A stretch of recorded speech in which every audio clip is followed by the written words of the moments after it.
So I've been a hardcore gamer for the better part of about 35 years now. 39 now. Started around the time I was 4. Uh, so I have a very long history with the series of Doom. I played it in its original incarnation, the first one, the second one. Played it on N64. And then played Doom 3, of course, which is actually my favorite of the series.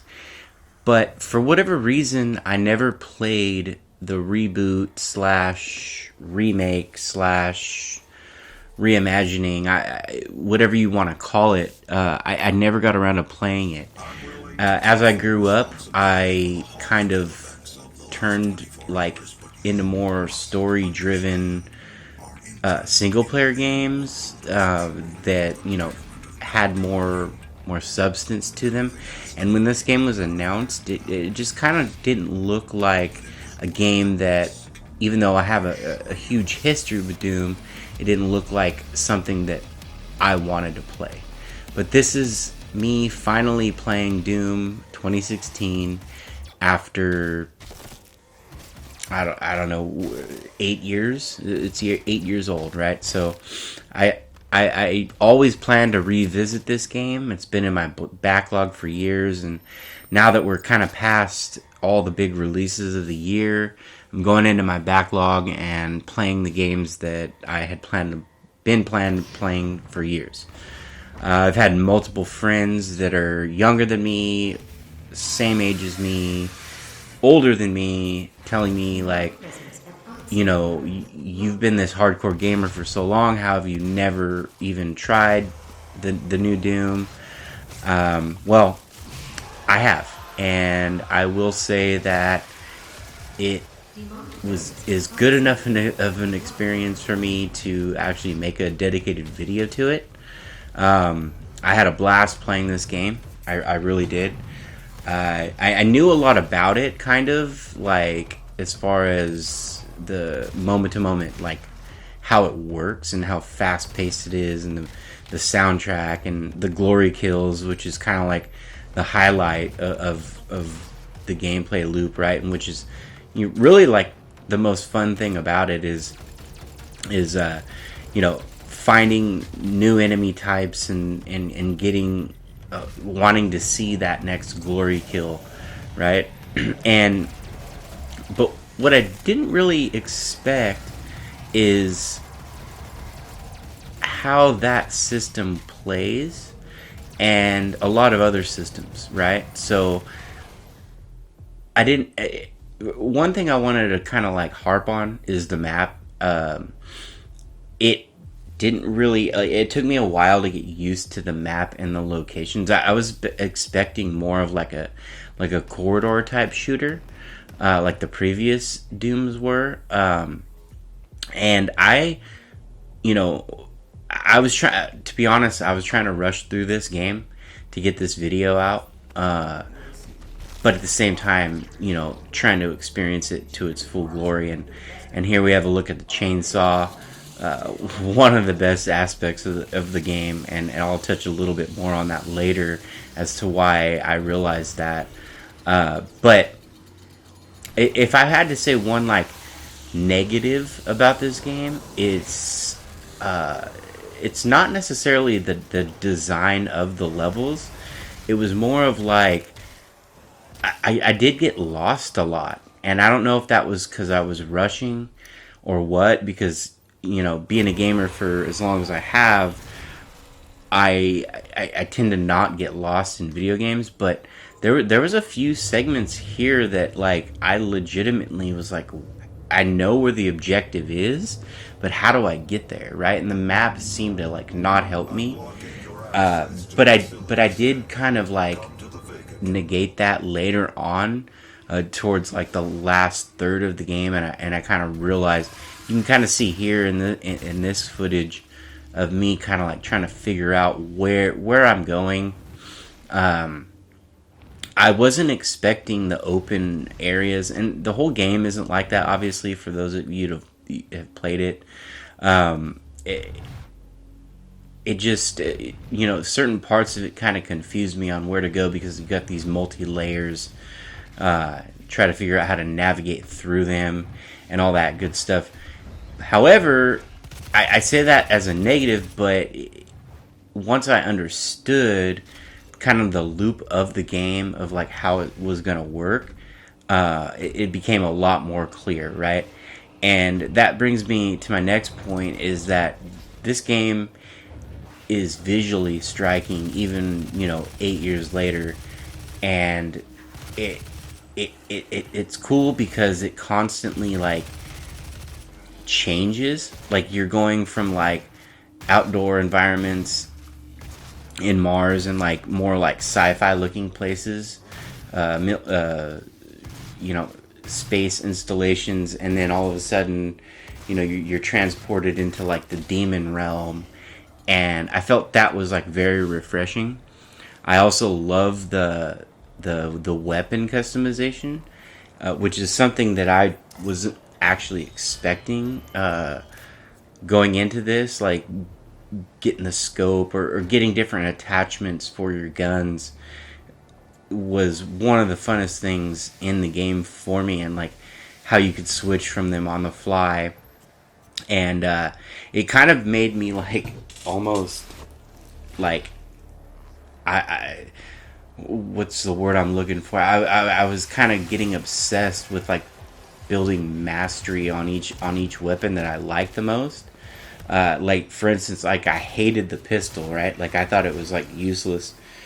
The only thing that was good for it was it had infinite ammo. But once I like started understanding the loop of how you upgrade your weapons, that was actually the first weapon I mastered, and it became a lot more useful in the long run. Another thing I loved about it is how the weapons are introduced. You go through a certain segment, and then you find a brand new weapon, and it has this like experience that doesn't take you out of it. And that's another thing. Like I'll just be blunt about it. Like when I play first person shooters, I don't ever like to be taken out of the first person perspective. Like I think it should just stay that way, and that's what this does. You can see prime example here when I pick up the which one is that? Oh, the rocket launcher. How it like it's like a cut scene, but it doesn't take you out of it. And then, oh man, I have a new weapon, and then you get to test that new weapon, and you get to figure out what weapons work for the best enemies. And I think that's what this game does extremely well. This is the enemy right here that is probably the most annoying enemy in the game. That one that teleports, I forget her name, but the way that it introduces enemies too, the same way that it introduces weapons, is fantastic. You come across a new enemy type for the first time, and you're thinking, oh man, I can't wait to see what kind of glory kill this enemy gives me or whatever. And it's really cool. And also like, oh, and here we get to see the catalyst of the Doomslayer's weapon, the sawed-off shotgun, which is actually or the double barrel, if you will.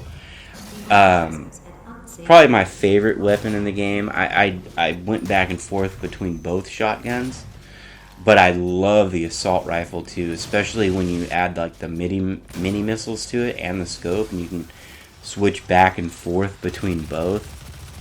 I found those two weapons and then the shotguns to be my favorite. And then I started realizing what the purpose of the shot, or what the chainsaw is for, and how it actually like benefits you in gameplay, right? Because you don't get to use it a lot unless you're like just completely finding like the fuel canisters everywhere and stocked up at all times. But it has a system to where you can only utilize it on certain enemy types, right? You have to have enough fuel to be able to use it on, the bigger, tougher enemies, right? But it almost it makes you feel like it's a reward versus like an overpower type thing. Like you feel rewarded every time you get to use the chainsaw on an enemy, and then I realized what it actually does. And I don't know if I'm correct on this, but from my experience, what I thought was like, you use a chainsaw, then you get a bunch of ammo drops. So more times than not, like I you would use the chainsaw in a last ditch effort and get a bunch of ammo when I had already ran out of ammo. Like, so I don't know if the game has an algorithm that like tells you what you need and it drops those based off of what you need, like health versus ammo, or if it's set for the chainsaw or whatever, because later we'll talk about the ultimate weapon of the game and what that does for you, and right here we get to see the Praetor suit system, and I opted for health and ammo because I felt like I like constantly was running out of ammo throughout the whole game until like I said, like the chainsaw like would save me. Like I would run out of ammo and there'd be like 100 enemies around me, and I'd be able to use the chainsaw real quick and gain a bunch of ammo back, right? And I don't know if it's meant to be that way or if it was just how I experienced the game, but that's how I felt. Again, another beautiful example of a glory kill there. And another thing about the glory kills too that I didn't figure out until like later on is they can be repetitive, like definitely, but like I didn't realize that they change depending on like where your crosshair is aiming to give you a different animation. And I realized that because the challenges of each level. And speaking of challenges, there's those rune art like things that I didn't really like interact with a lot because like I was just trying to get through the main story for the purpose of this video. But I did do this one here because I wanted the reward, and I failed this at God probably 20 times at least, until I finally figured out the right way to do it, and I got it. And the reward for it was better control in the air.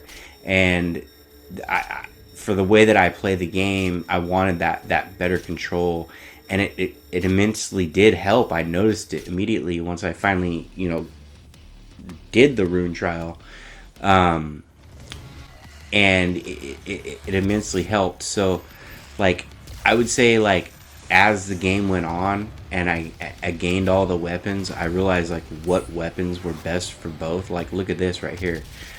Like once I had the upgrade to do the stationary, I forget what it's called for that weapon specifically, but it's like a one-hit kill on those things. And the game kept throwing surprises at me too, like you just seen like the environmental kills. Those were like few and far between, but like it just kept throwing surprises. And like the power-up system is so cool. Like this one here where you just one-hit shot everybody. I'd say this one and the one that does like quad damage is probably like the favorites. And bringing it back a little bit to the story, I didn't think this game really had a story at all. But I was pleasantly surprised by actually how much story is in the game. And I'm, here we go with the epic, the epic weapon from previous Dooms, the BFG. And I liked how it was like a little mini game to get the BFG. And again, just like the chainsaw, the BFG is kind of like a reward versus like being overpowered, because you get limited ammunition and you have to look for the ammunition and you have to use it at the right time and you don't want to waste it, right? So like I was kind of like shocked and blown away at how they implemented that. Here's the first shot and it just eviscerates everything in the room, like the BFG should. But you don't really get to use it all that often, and I just thought the way they implemented the chainsaw and the BFG was like really really cool, standout parts of the game for me. But anyway, going back to the story, it it has a pretty deep story, and if you watch my videos before, you've probably heard me say how I hate silent protagonists, but in this case, it actually works with the Doomslayer. He's kind of a no nonsense, like I don't give a shit, like I just am gonna kill everything in my way, and nobody is gonna give me mission parameters. I'm just gonna do what I want because that's what I'm meant to do. And that leads me to kind of like the last part of the video, which are the boss battles, which we see here. We get the Cyber Demon, which is a throwback to like old school Doom.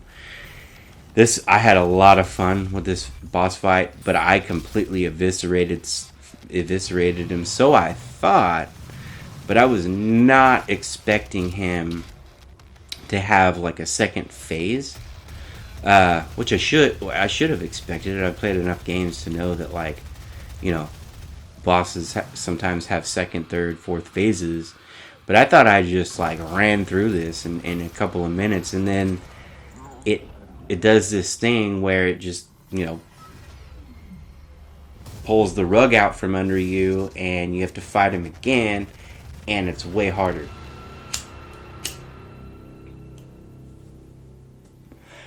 So it transports you into the demon world, or into hell, and he resurrects, and it's a completely different kind of fight.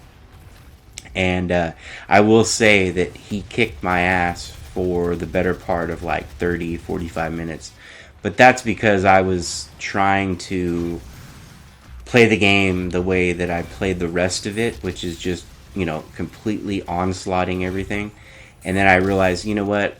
I need to like focus on like dodging his attacks versus just attacking him straight up. So I finally got him, and that was like a fist bump moment for me. Really incredible boss fight here. And then the second one, I don't know, like, I guess that's another little tiny complaint I have with the game, is the bosses there was no bosses until like the last like third of the game, and there's only 3 of them. But they were so good.